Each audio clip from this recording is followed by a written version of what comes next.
नमस्कार, सभी बच्चों का स्वागत है आज की इस वीडियो में। जैसा कि हम एक वीडियो पहले भी कर चुके हैं जो है पार्ट 1। आज जो मैं लेकर आया हूँ इम्पोर्टेंट पॉइंट है ये मैक्रो इकोनॉमिक्स के बीए सेकंड सेम के बच्चों के लिए हैं। प्रिंसिपल्स ऑफ मैक्रो इकोनॉमिक्स, इसके कुछ पॉइंट हैं जिसका मैं पार्ट 2 आज करने जा रहा हूँ। तो आज की इस वीडियो में जितना भी टॉपिक होंगे सारे के सारे ये आपके मैक्रो इकोनॉमिक्स से जुड़े हुए टर्म्स हैं। तो इन्हें अच्छी प्रकार से नोट भी कर लें, लिख लें, क्योंकि आपके एग्ज़ाम के लिए महत्वपूर्ण है। तो चलिए बढ़ते हैं आज की इस वीडियो में। जैसा कि मैं पहले बता चुका हूँ, तो जो ऊपर की टर्म्स है मैं पहली वीडियो में एक्सप्लेन कर चुका हूँ। तो आज की जो ये वीडियो है इसमें पार्ट 2 है इसका। तो अगर आपको पहली वीडियो देखनी है तो वो मेरे चैनल पर आप देख सकते हैं। तो आज जो हम स्टार्ट करेंगे वो है आपका बाज़ार कीमत पर सकल घरेलू उत्पाद। ये क्या होता है? इसको हम बोलते हैं शॉर्ट फॉर्म में जीडीपी एमपी। यानी कि एक वर्ष की अवधि में अर्थव्यवस्था में अर्थव्यवस्था के घरेलू सीमा, यानी कि किसी देश के अंदर जहाँ तक उसकी अर्थव्यवस्था फैली हुई है, जहाँ तक उसके इनकम आ रही है, के अंतर्गत उत्पादित समस्त अंतिम वस्तुओं और सेवाओं के बाजार मूल्य के योग के बराबर कीमत पर सकल घरेलू उत्पाद कहते हैं। तो उसको हम बोलते हैं सकल घरेलू उत्पाद।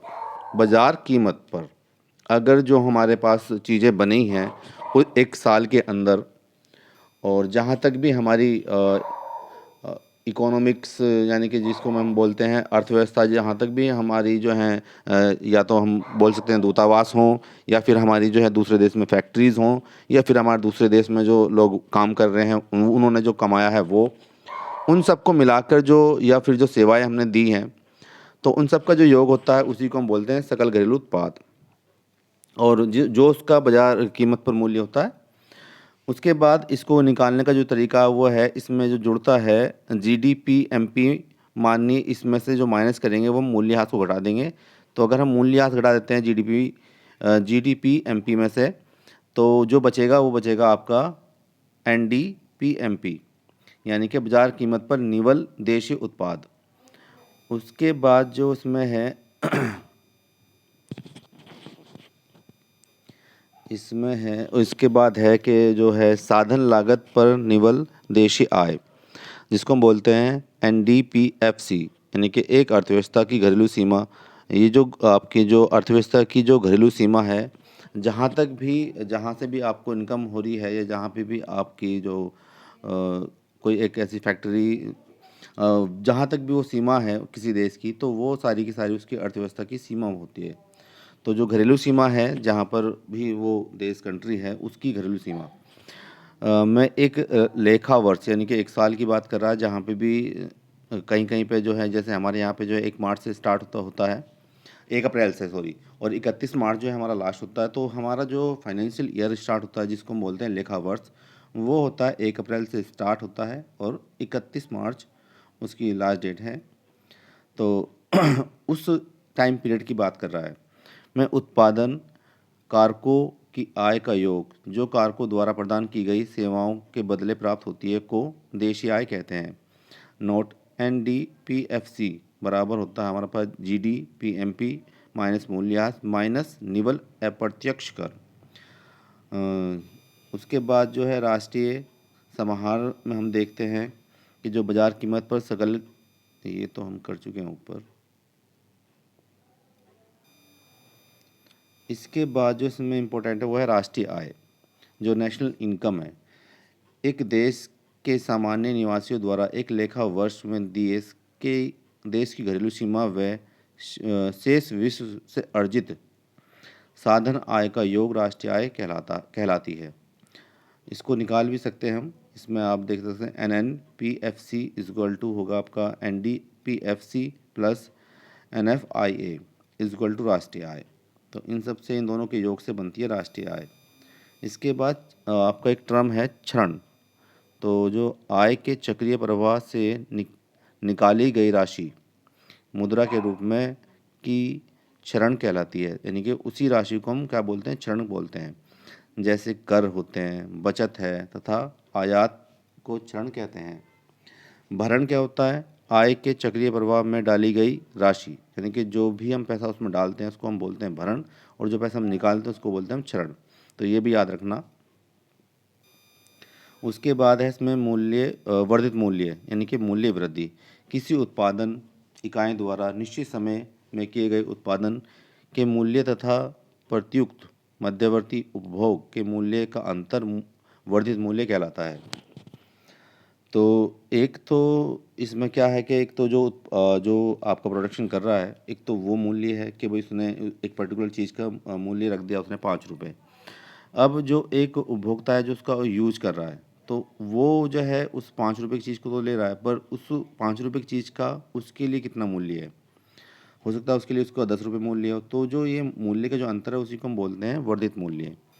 दोहरी गणना की समस्या। राष्ट्रीय आय आकलन में जब किसी वस्तु के मूल्य की एक से अधिक बार गणना की जाती है तो उसे हम बोलते हैं दोहरी गणना हो जाती है। इससे राष्ट्रीय आय अधिक मूल्यांकन दर्शाता है, इसलिए इसे दोहरी गणना की समस्या कहते हैं। इसमें भी कुछ समीकरण हैं, जैसे सकल, निवल को बोलते हैं हम शुद्ध प्लस मूल्यह्रास, तो ये स्थायी पूंजी का उपभोग हो गया। राष्ट्रीय में हो गया घरेलू प्लस विदेशों से प्राप्त निवल साधन आय।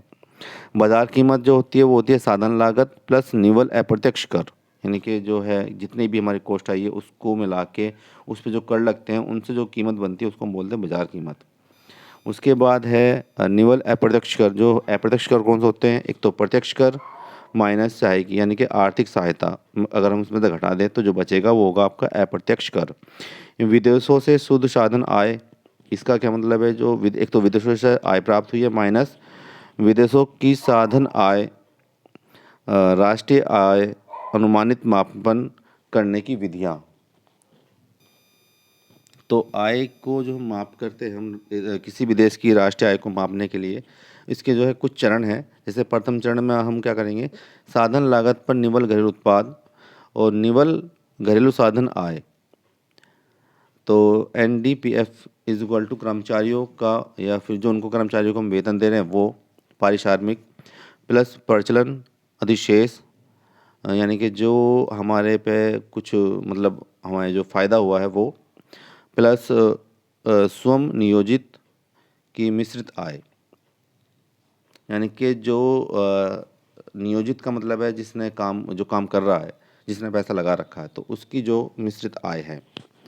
द्वितीय चरण में होता है इसका कि साधन लागत पर निवल राष्ट्रीय उत्पाद, यानी कि राष्ट्रीय आय इज इक्वल टू होगा साधन लागत पर निवल घरेलू उत्पाद प्लस विदेशों से प्राप्त निवल साधन आय। इसके एक फॉर्मूला भी में लिखा हुआ NNPFC is equal to NDPFC plus NFIA। उत्पाद अवधि अथवा मूल्य वर्धित विधि। प्रथम चरण, बाजार कीमत पर सकल घरेलू उत्पाद इज इक्वल टू प्राथमिक क्षेत्र द्वारा सकल वर्धित मूल्य प्लस द्वितीय क्षेत्र द्वारा सकल वर्धित मूल्य प्लस तृतीय क्षेत्र द्वारा सकल वर्धित मूल्य, या फिर बाजार कीमत पर सकल घरेलू उत्पाद इज इक्वल टू GDP/MP बिक्री प्लस स्टॉक में परिवर्तन माइनस मध्यवर्ती उपभोग। द्वितीय चरण में होगा इसके बाजार कीमत पर निवल घरेलू उत्पाद NDP/MP बाजार कीमत पर सकल घरेलू उत्पाद GDP/MP माइनस मूल्यह्रास। तृतीय चरण होगा इसका साधन लागत पर निवल घरेलू उत्पाद, जिसको हम बोलते हैं NDPFC बराबर होगा बाजार कीमत पर निवल घरेलू उत्पाद NDPFC माइनस शुद्ध अप्रत्यक्ष कर NIT। और चतुर्थ चरण में होगा इसका साधन लागत पर निवल राष्ट्रीय उत्पाद या राष्ट्रीय आय इज इक्वल टू हो या साधन लागत पर निवल घरेलू उत्पाद प्लस विदेशों से प्राप्त निवल साधन आय, शुद्ध आय यानी कि। और जो खर्चे की यानी कि व्यय विधियाँ हैं, जैसे हम कोई पैसा खर्च करती है गवर्नमेंट, तो या कोई भी संस्था खर्च कर रही है या कोई फार्म पैसा खर्च कर रही है, तो उसकी कौन कौन सी विधियाँ। इसमें प्रथम चरण है आपका बाजार कीमत पर सकल घरेलू उत्पाद इज इक्वल टू हो जाएगा निजी अंतिम उपयोग व्यय, यानी कि जो अंतिम उपयोग में जो खर्च हुआ है वो, प्लस सरकारी अंतिम उपयोग व्यय, यानी कि सरकार का जो अंतिम खर्च है वो, प्लस सकल घरेलू पूंजी निर्माण, यानी कि जितना भी जो है निर्माण पे हमारी पूंजी जो खर्च हुई है, प्लस शुद्ध या निवल निर्यात जो हमने किया है। तो इसमें देख लीजिए आपका GDP is equal to C+G+I और X माइनस M, यानी कि एक्सपोर्ट माइनस इंपोर्ट। द्वितीय चरण में है बाजार कीमत पर निवल घरेलू उत्पाद NDPMP, बाजार कीमत पर सकल घरेलू उत्पाद GDPMP माइनस मूल्यह्रास। तृतीय चरण इसका साधन लागत पर निवल घरेलू उत्पाद NDFC इज इक्वल टू बाजार कीमत पर निवल घरेलू उत्पाद NDPMP माइनस शुद्ध अप्रत्यक्ष कर NIT। और चतुर्थ चरण में है इसका साधन लागत पर निवल राष्ट्रीय उत्पाद या राष्ट्रीय आय, साधन लागत पर निवल घरेलू उत्पाद प्लस विदेशों से प्राप्त निवल साधन आय। तो ये सब कुछ है इसमें। और जो विदेशों से प्राप्त आय है उसमें जो है देश के सामान्य, ये भी तो करवा चुका हूँ, देश के सामान्य निवासियों द्वारा विदेशों को प्रदान की गई साधन या सेवाओं से प्राप्त आय तथा विदेशों को दी गई साधन आय के बीच के अंतर को विदेशों से प्राप्त निवल साधन आय कहते हैं। और कर्मचारियों का निवल पारिश्रमिक परिसंपत्ति, इसके जो घटक हैं वो हैं कर्मचारियों का निवल पारिश्रमिक, दूसरा इसमें संपत्ति तथा उद्यमवर्ती से निवल आय, तथा तीसरा इसमें विदेशों से निवासी कंपनियों की शुद्ध प्रतिधारिता आय। चालू हस्तांतरण किसको बोलते हैं? वह गैर अर्जित आय जो देने वाले के चालू आय में से निकलता है और प्राप्त करने वाले के चालू आय में जोड़ा जाता है, उसको हम बोलते हैं चालू हस्तांतरण आय कहते हैं। पूंजीगत हस्तांतरण, यानी कि जब पूंजी एक हाथ से दूसरे हाथ में जाती तो वो क्या है? वह गैर अर्जित आय जो देने वाले के धन तथा पूंजी से निकलता है तथा प्राप्त करने वाले के धन तथा पूंजी में शामिल होता है, उसको हम बोलते हैं पूंजी का, यानी कि पैसे का एक हाथ से दूसरे हाथ में जाना।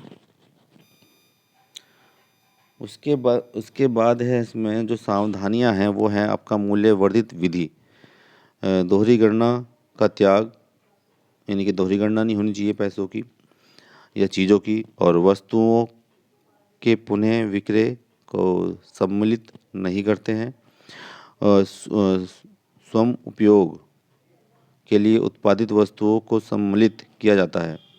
इसमें भी जो इसकी आय विधि और व्यय विधि है, एक तो आय विधि है इसमें और दूसरी है इसकी व्यय विधि। आय विधि में हस्तांतरण आय को सम्मिलित नहीं करते हैं, पूंजीगत लाभ को सम्मिलित नहीं करते हैं, स्वयं उपयोग उत्पादित वस्तुओं से उत्पन्न आय को सम्मिलित करते हैं, उत्पादकर्ता द्वारा प्रस्तुत मुफ्त सेवाओं को सम्मिलित करते हैं। व्यय विधि में है मध्यवर्ती व्यय को सम्मिलित नहीं करते हैं, पुनः विक्रय वस्तुओं के पर रुपयों को सम्मिलित नहीं करते हैं, वित्तीय परिसंपत्तियों पर व्यय सम्मिलित नहीं करते हैं, हस्तांतरण भुगतान का त्याग करते हैं। GDP किसको बोलते हैं? GDP जो है दो तरह की होती है, एक तो वास्तविक GDP और दूसरी होती है मौद्रिक GDP। ये इंपॉर्टेंट टर्म है GDP के बारे में अच्छी तरह पढ़ लेना। वास्तविक GDP किसको बोलते हैं? एक अर्थव्यवस्था की घरेलू सीमा के अंतर्गत एक वर्ष की अवधि में उत्पादित सभी अंतिम वस्तुओं सेवाओं का यदि मूल्यांकन आधार वर्ष की कीमतों, यानी कि अगर जो वर्ष की कीमत है उनको स्थिर मान लिया जाए, पर किया जाता है तो उससे वास्तविक सकल घरेलू उत्पाद कहते हैं। इस स्थिर कीमतों पर सकल घरेलू उत्पाद भी कहते हैं। यह केवल उत्पादन मात्रा में परिवर्तन के कारण परिवर्तित होता है। इसे आर्थिक विकास का एक सूचक माना जाता है। और जो आपका GDP है, एक मौद्रिक GDP है उसको देख लेते हैं हम। एक अर्थव्यवस्था की घरेलू सीमा के अंतर्गत एक वर्ष की अवधि में उत्पादित सभी अंतिम वस्तुओं एवं सेवाओं का यदि मूल्यांकन चालू वर्ष की कीमतों, यानी कि चालू कीमत जो करंट की कीमत है, पर किया जाता है तो उस मौद्रिक GDP कहते हैं। यानी कि एक में जो कीमत स्थिर है, दूसरे में कीमत चालू है, यानी कीमत कम बढ़ती हो रही है। इसे चालू कीमतों पर GDP भी कहते हैं। यह उत्पादन मात्रा तथा कीमत इस दोनों में परिवर्तन से प्रभावित होता है। इसे आर्थिक विकास का एक सूचक नहीं माना जाता, क्योंकि कीमतें जो हैं चालू कीमत अनुमानों को घटाकर स्थिर कीमत अनुमान के रूप में लाने हेतु एक अपस्फायक की भूमिका अदा करता है, इसलिए इसे सकल घरेलू उत्पाद अपस्फायक कहा जाता है। इसके बाद इसमें है सकल घरेलू उत्पाद एवं कल्याण।